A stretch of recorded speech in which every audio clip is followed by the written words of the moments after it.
In this film, produced in 1959, the Communist government of China told its version of the Opium War. 倾销鸦片，毒害了千千万万的中国人民。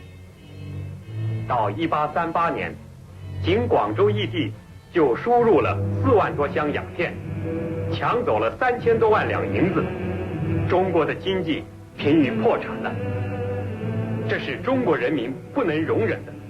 The hero of this film is an incorruptible official named Lin Zexu. 林则徐，我派你为钦差大臣。 The Manchu emperor appointed Lin High Commissioner, a virtual drug czar, with the power of the empire to stop the Canton opium trade. 臣领旨谢恩。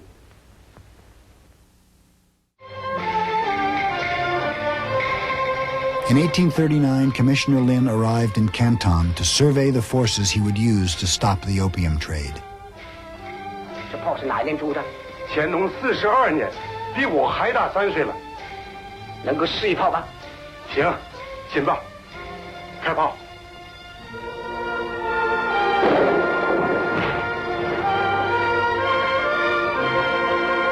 大帅，您看，咱们就是这样的炮。 The Manchu military power was basically built, like the Mongols, was built on horse. They simply did not expect that the new groups of barbarians would not come from the continental border, but from the sea. Lin wanted to know more about the foreign devils who were pushing opium. 小王，那不是商馆吗？是的。把船靠近一点。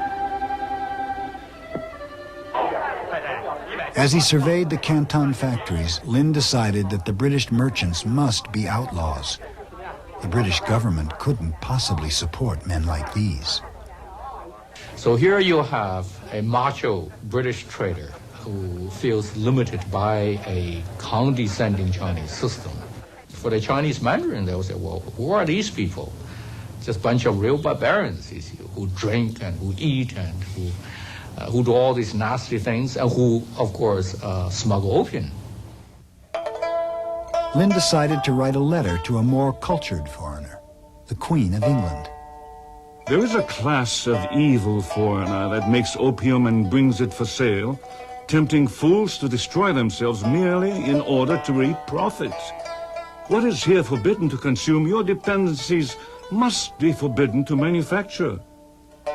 If you do, you will be acting in accordance with decent feeling, which may also influence the course of nature in your favor. The British never delivered Lin's letter to the Queen.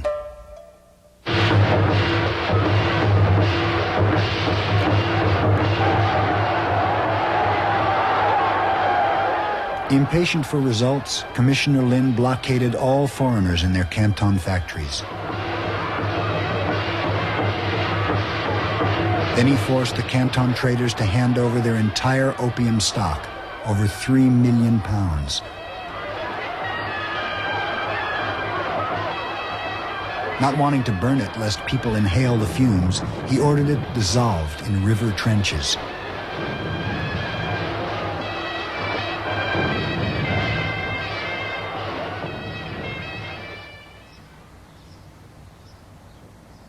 These are the trenches where Lin dissolved the opium.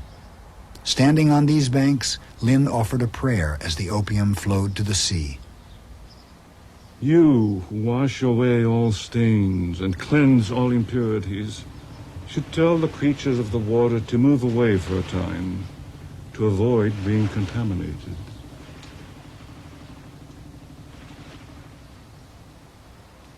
The foreigners do not dare to show any disrespect.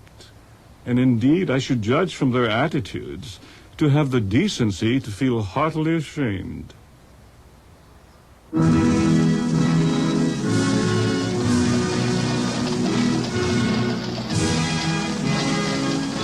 Far from ashamed, the outraged opium traders hurried to London to address the British Parliament. They demanded their government either pay for their losses or force the Chinese to do so, even if that meant war. A future prime minister responded with contempt. They gave you notice to abandon your contraband trade. When they found you would not do so, they had the right to drive you from their coasts. Justice, in my opinion, is with them. And whilst they, the pagans, the semi-civilized barbarians, have it on their side, we, the enlightened and civilized Christians, are pursuing objects at variance both with justice and religion.